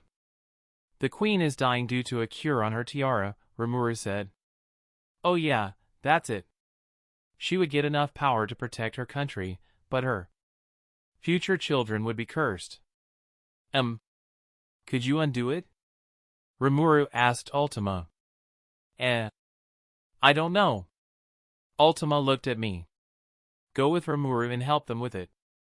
Before I go, I should give you a helping hand, I said and put my hand on Rudra's shoulder. Do it, Persephone. Without having any ultimate skills, he would need to rely on Velgrind. A unique skill holder wouldn't stand a chance against an ultimate skill holder. I could quickly evolve his skill, bypassing all the requirements. The unique skill, Chosen One, has been upgraded into ultimate skill, King of Heroes, G. She said with a hint of excitement about something. She seemed too excited for me to upgrade his skill. Rudra looked at me flatly, since when was gaining ultimate skills that easy? He asked. I used some of my magicules to force your skill to evolve. I lied, I can't have a weak ruler. It will lead to more troubles, and I won't be able to laze around. All of them looked at me, but I wasn't bothered. Now then, I will leave Ceres and Testarossa in the Empire with you so they can help you deal with the problems while I'm off to deal with a world-destroying dragon that isn't actually a dragon, I said and sent them back to the Eastern Empire and Rimuru with Ultima back to Raja. Now then, let's go and deal with Ivaraj, I said and teleported myself to where the Spooky Palace was located. The place where Ivaraj is sealed is called the Spooky Palace. And here I thought. My naming sense was terrible. Spooky Palace sounds more like a kid's attraction than a place where a powerful entity is sealed. Let's see if I can devour it with the whole seal using Akasha. I put my hand towards it, and after saying the skill name, it activated, returned to the root, Akasha. Akasha shot out of my hand and started devouring the Spooky Palace at high speed. 10 hours. 10 hours was what it took for my skill to devour it. I wiped the sweat from my forehead. That should be enough work for one day. Don't you think, Persephone? Yes, Master, you have done so much today, so you need to rest now. Is that sarcasm I'm hearing, Persephone? No, Master, it's just your imagination. That line is getting old. Just like you, Master. But before that, I made a last stop to arise all the dead enemies, and now my army expanded by a couple of million. With the big problem out of my way, I think it's time to return home and relax. The only person left to deal with would be Yuki. Persephone POV. When my master returned to his castle, I didn't waste any time and started working on a new skill that would fit perfectly with Ultima, who uses poison magic. Using the information from the seal my master just absorbed with her, Lord of Deathly Poison, Samuel, and what makes the Monarch out of, Shadow Monarch, Ashborn, to make a new skill. It wasn't easy for me to separate the Monarch part from that skill, but I did it in 1 hour and started working on the new skill. It was a success, and a new ultimate skill was created, the ultimate skill, Plague. Monarch, Quaratia. The only thing left is to get my master's permission to give the skill to Ultima. After dealing with the problems in Raja, Ultima returned and was mad that a demon of her lineage made everything even more complicated. Getting an upgrade to her ultimate skill helped her get over it, but at the same time, she didn't like that it would get even easier to win her fights. Sigh. Why can't she be like my master, be happy when she gets stronger, and not complain about it? I also calculated that the skill would influence her race from currently being a shadow demon into a monarch demon in a couple of 100 years. This, coupled with the fact that she is a primordial demon, will surely be interesting to watch. I could also do the same thing with Testarossa and her, Belial, and upgrade to a monarch type. I should prepare everything if my master ever asks me to make it. Ultimate skill, White Flame Monarch, Baron, was created and safely stored for future use.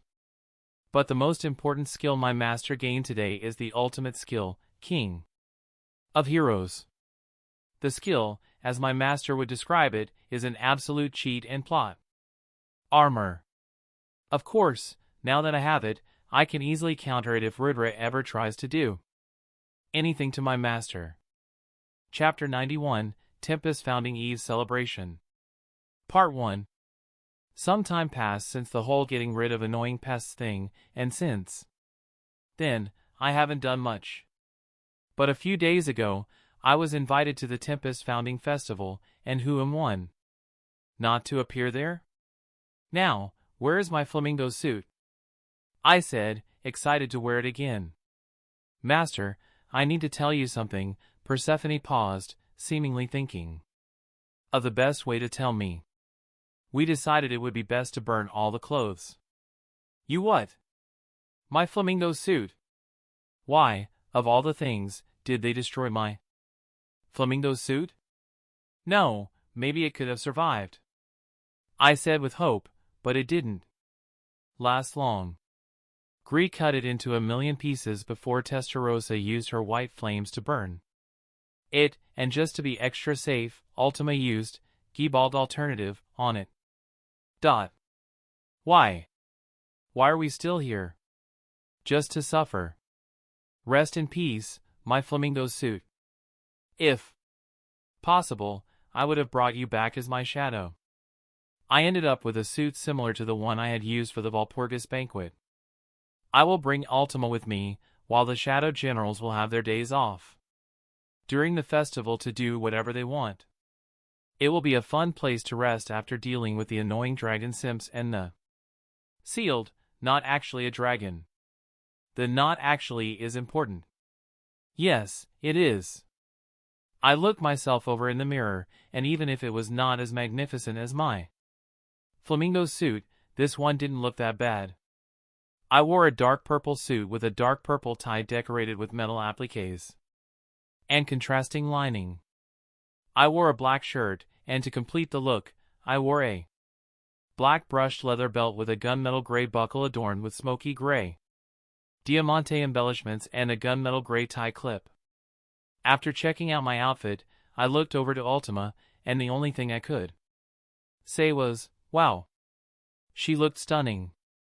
She wore a purple and black dress that matched my outfit perfectly, and I couldn't take my eyes off her.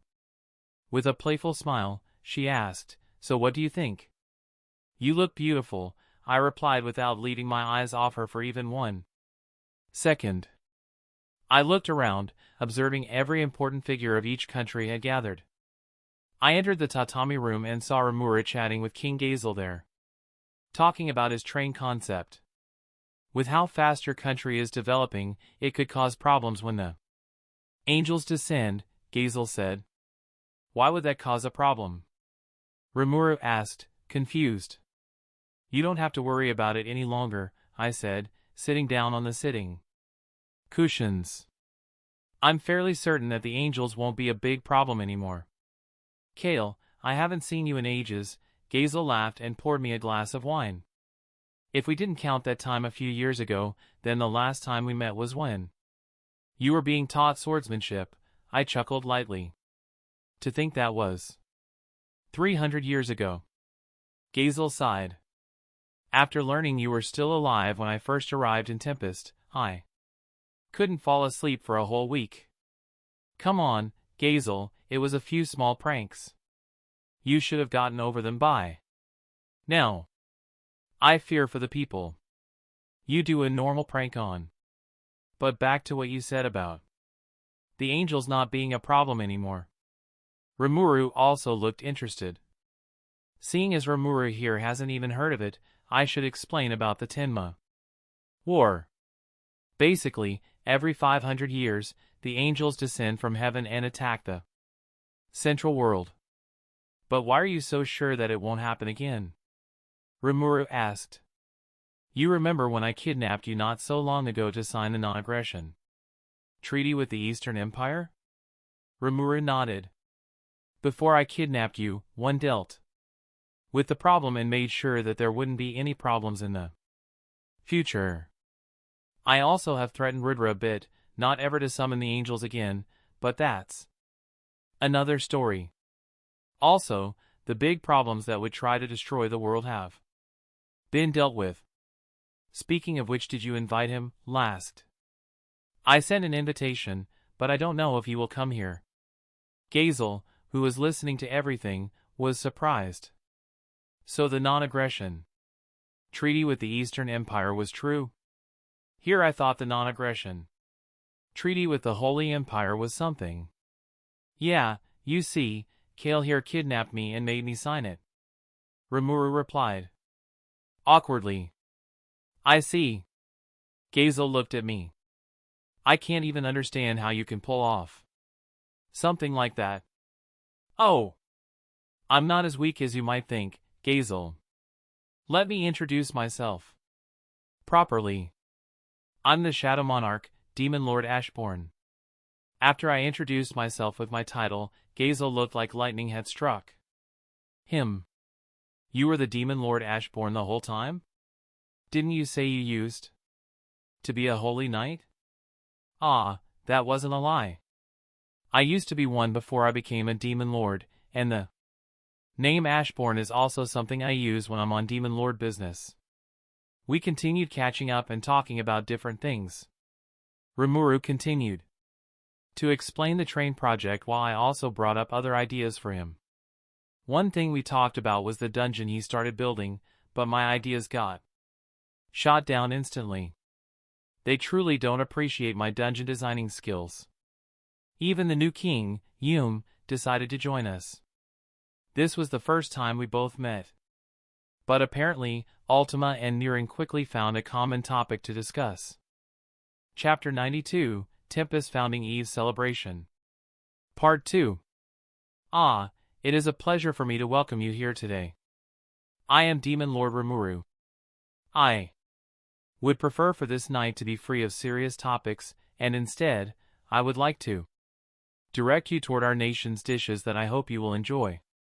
Long speeches are not my strength, so please excuse me for cutting it short. I wish you all a grand time. Let the party begin. After finishing his greeting, Rimuru called for a toast. Beautiful elven ladies were roaming around the banquet hall carrying various kinds of alcoholic beverages. I wanted to give Rimuru a thumbs up but got kicked in the leg by Ultima, who was sitting beside me and looking at me with a smile.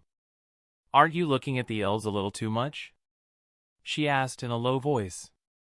I wasn't looking at them, but at all the kinds of alcohol they were serving. As if I would believe you, she deadpanned. I enjoyed the different dishes being served, like smoked chicken duck meat and sandwiches filled with vegetables, cow deer steak, fried vegetables marinated in sauce, fried chicken, and roast beef salad. I could easily identify that they were made by Shuna and Yoshida.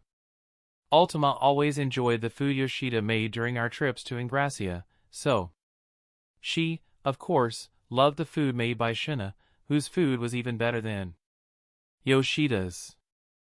I even recognized some of the dishes as being the ones served during the Walpurgis banquet. I didn't even notice how quiet it became all of a sudden when two people sat down at the table. I have to agree with you. This country is just like you said it was, the male said. Rudra, good to see you again. How is everything going on your end? Asked with a smile. It's good now, but let's not talk about it. Today is my day off, and I want to enjoy it. Oh, I haven't introduced you last time you met. This is my partner Ultima. Ultima, this is Rudra and Velgrind. We talked for a while before a large fish was carted in, a spear tuna if I remember correctly. Hakuru began his performance as his kitchen knife flew to and from, avoiding the hard exoskeleton armor of the spear tuna. The spear tuna was dismembered in a beautiful display of artistic skill. It didn't take long before it was divided and then sliced up as the plates were loaded with sashimi. Hakuru also started making sushi. I always wanted to eat sushi after coming to this world but didn't know how to make it, and it seemed I wasn't the only one who wanted to eat it. Rudra, who was sitting at the same table, looked like he would start salivating seeing it. It could be because of his life as a Japanese student. As the other participants were skeptical of it, Rudra didn't waste any time and asked Hakuru to prepare some for him. I also took the initiative to get some for myself, as I knew that after people saw Rudra eating it, they would try it too, and the tuna would disappear quickly. It was really good, just like I expected it to be, and just like I expected after everyone saw Rudra enjoying it, they tried it. I also saw Yuki, who I didn't know how to exactly deal with. As long as he doesn't want to destroy the world and doesn't mess with me, I'm not going to kill him. I will stop him from gaining the greed skill, of course, but as long as he doesn't do anything to get my attention, I will leave him for the time being. Rimuru also looked more on guard around him. It could be because he met Kigali. I did tell him about her, so he must know she used to be the demon Lord Kazalim. I never actually interacted with her, but I would say we are on neutral terms. I shrugged while enjoying the food and Japanese alcohol. I'll deal with it when the time comes. The banquet continued until a soldier rushed in and shouted, "Be big trouble." I guess it's time for her entrance. Elmesia Elru Sarayan, the Emperor of Sorcerers Dynasty Sarayan, isn't she technically my cousin if I think about it? She is the daughter of Sylvia Elru. Sylvia was an elemental that Twilight Valentine incarnated into a physical body using his flesh as a base. My mother is his daughter, so while Sylvia was created from an elemental, they could still be considered siblings. Does that even matter? Persephone asked. Not really, but it just came to my mind. I replied. After Elmesia's arrival, it didn't take long for the other demon lords to arrive. Malim, Carrion, and Fry arrived, and Malim seemed excited for some reason. Managing to overhear what she said, I understood why that was. She wants Mildy to learn how to make good food and not what he calls good food, mainly raw vegetables. Oh, this is not going to be easy for Rimuru.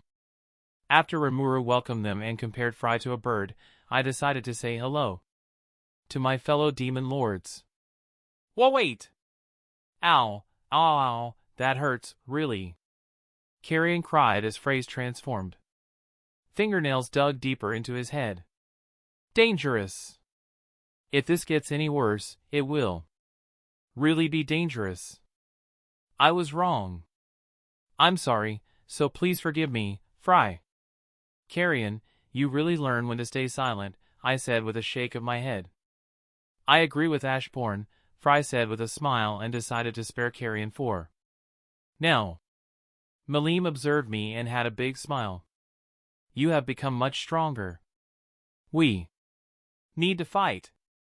She shuddered slightly and quickly glanced at Fry. Of course. After the festival. Of course, we can fight after the festival.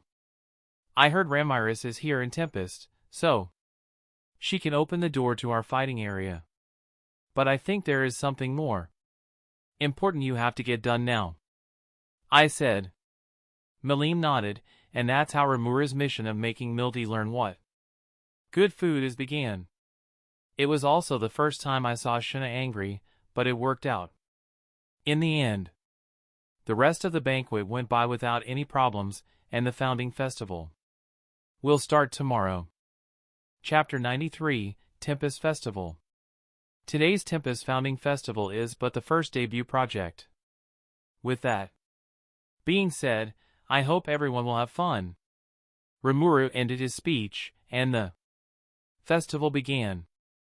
Accompanied by Ultima, we decided to listen to the music performance of Shuna and Cheyenne. Looking around, I saw Amelcia, Gazel, Fry, and Malim. I even saw my mother, disguised as a maid for 2 holy nights in the audience. The musical performance started with Shuna on the piano and Cheyenne on the violin. Their skilled playing seemed like a friendly competition rather than a collaboration, but it was still lovely to listen to. Clearly, they had put in a lot of practice to achieve such a high level of skill. The audience was silent after they finished playing until my mother started clapping. Soon, others joined in with applause. After the applause quieted down, the lights on the stage turned dark for a while before they turned on again, and a new song was played. Different songs from Earth and even anime songs. After the music performance, we had lunch, and then we attended a tech presentation before going around the city. Seeing a sword being healed with a healing potion was certainly a funny experience. We bought some souvenirs and even found Veldora at his takoyaki stand, and I somehow ended up having a takoyaki making competition with Veldora.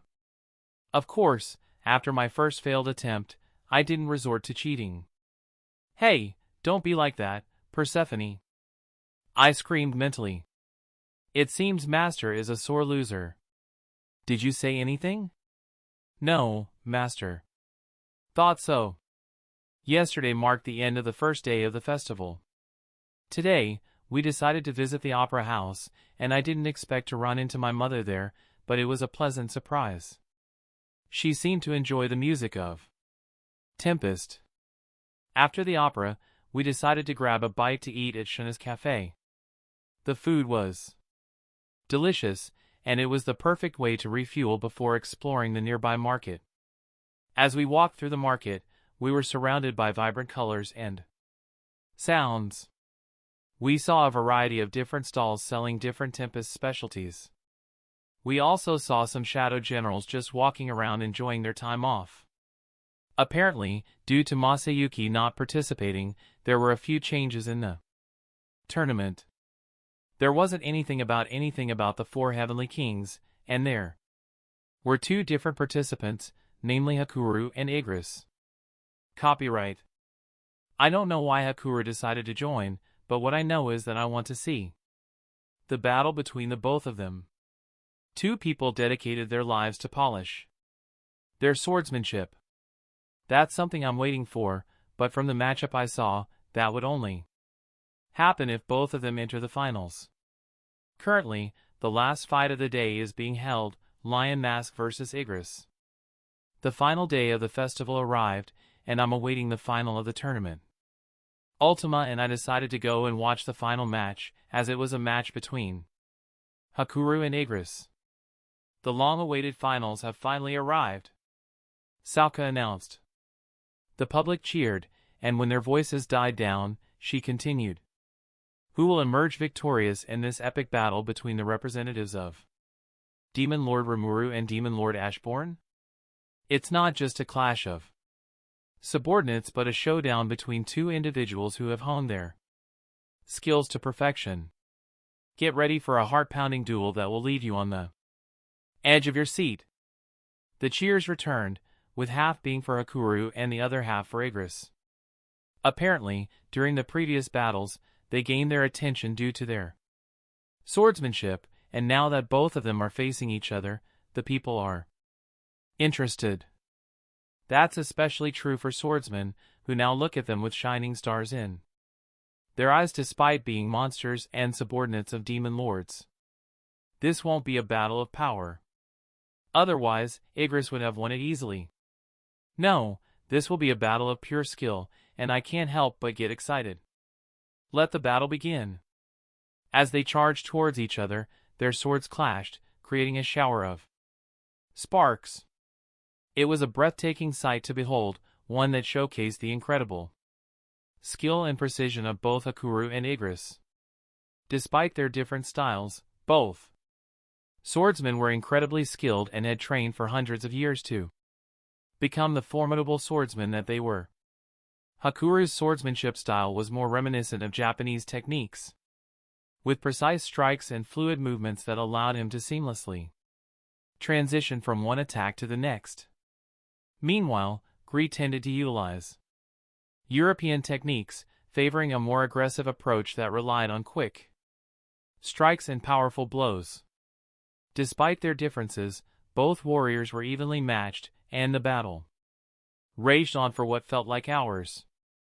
Each strike was met with a fierce counterattack, and the sound of clashing metal echoed throughout the battlefield.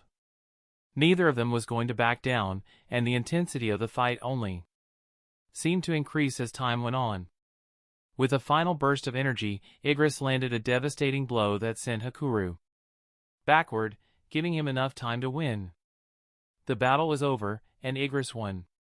With the tournament over and Igris as the winner, it was time for something I was excited about, and that was the announcement Myra Miles was about to make. Ladies and gentlemen, sorry to have kept you waiting.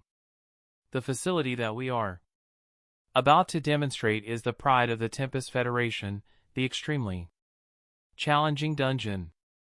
It will be the most difficult undertaking opened by His Majesty, Demon Lord Rimuru, to fellow adventurers. Will anyone be able to break through this labyrinth successfully? I should maybe test it out one time, but now this time there is something I need to do before I can think about testing out the dungeon. Chapter 94, The End. The Tempest Festival ended without problems, and I had a great time with Ultima. We returned to my castle immediately after it ended, and I decided to finish everything today. There are things I didn't know and things that have changed due to my presence in this world. So, even if I knew a lot about the people of this world, I didn't know how to handle them. I already dealt with the major threats, but new ones could arise. Yuki was one of them. While he isn't as strong as the WN version of Yuki, and his character is different, I need to figure out how to handle him right now. I wasn't a good person, and I wasn't a bad person. If I would describe my alignment, it is chaotic neutral. I wouldn't go help people if I didn't care about them, but at the same time, I wouldn't go killing just for the sake of it. At the same time, I would stop people from causing chaos, like, for example, Michael and Feldway. I was like the judge in the shadows. I would probably be seen as a dictator by other people by denying free will or something, but that wasn't my goal. I would only stop world-ending events and people that would cause them. There is also the question of if someone hasn't yet committed the crime but will. In the future, could I actually judge them? I may not be better than the people I want to stop. What do you think, Persephone? I asked. I think I speak for everyone who is under you, Master. We will always agree with whatever Master chooses, even if it's destroying the world or protecting it as a dictator or a god. I see. Then create the skills we talked about. Working on it, Master. Not even a second passed before she spoke again. The ultimate skill, the omniscient omnipotent star, Sha Nagba Emiru, has been created. Sha Nagba Emiru is basically clairvoyance and precognition. It allows me to instantly discern great truths, such as the identity of another and their skills despite them trying to hide it or possessing an ultimate skill. I can also see the possibilities of parallel worlds, predict the future, and know what to do. I instantly saw all the different parallel worlds and all the possible futures. But something that stood out for me was something they all had in common. Euro. How did I never think of something like that being possible? I chuckled. Well, after I'm done with this, I should start working on that. I saw the different things I did, and one of them interested me, so I decided to do that, too. Asterisk Persephone, make a skill that would allow me to travel through time and space. The skill has been created and directly integrated into Akasha. I could say that Black Heart Reactor became useless after my last evolution. 1. Future I saw was when I lived until the end of time and decided to absorb and analyze turn null energy and make Black Heart Reactor a skill that could generate turn null energy for me. Turn null is a primordial energy that can create and destroy everything. Veldanava used it to create several parallel worlds but lost it later on. What I'm about to do will give me a constant supply of this energy. If I could get even more powerful, why should I wait when I can travel there now? Let's do it, Persephone. Activating space-time travel. Traveling to the end of space and time. I was in complete nothingness. Nothing existed beside me here. Persephone started absorbing the energy around us and analyzing it so, Black Heart Reactor can generate it. Master, do you want to enter sleep mode until I finish? Yes. After answering, I instantly fell asleep. Master, wake up. My eyes slowly opened. How long was I asleep? Master was asleep for 100 million years. Copyright. Only 100 million years, huh? I expected more. That was a nice nap. Let's not waste more time and return to the moment I left. Activating space-time travel. Traveling back to the past. I was back in my castle the moment I left. Today was the end of one adventure and the beginning of another. As the years passed, I continued to act like the guard and judge in the shadow, not only in the central world but in the many other worlds created by Veldanava and myself. Over the years, I decided to create my own worlds.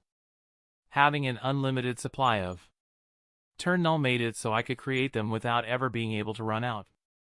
I looked over to Ultima, who was standing beside me. She was massaging her belly. After a couple of thousand years, we decided to finally have a baby. Copyright.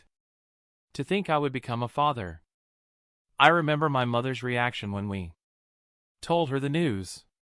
She instantly took Ultima on a shopping trip to buy clothes and toys for the baby. I looked at the stack of books on my desk. I pushed it back for a while, but it needed to be done one day or another. One stack of books had the name TENSURA while the other was solo leveling. It was something I found out after gaining Sha Nagba Emiru. I never transmigrated into a world of a story I read, but into a world I would write stories about. I handed the books to two of my generals, and after giving them the orders, I teleported them back to the world where I lived my second life. That's the end of this tale. Thank you for watching until the end of this series. I hope you can find some of our other stories here entertaining, and I'll see you on the next one. Peace.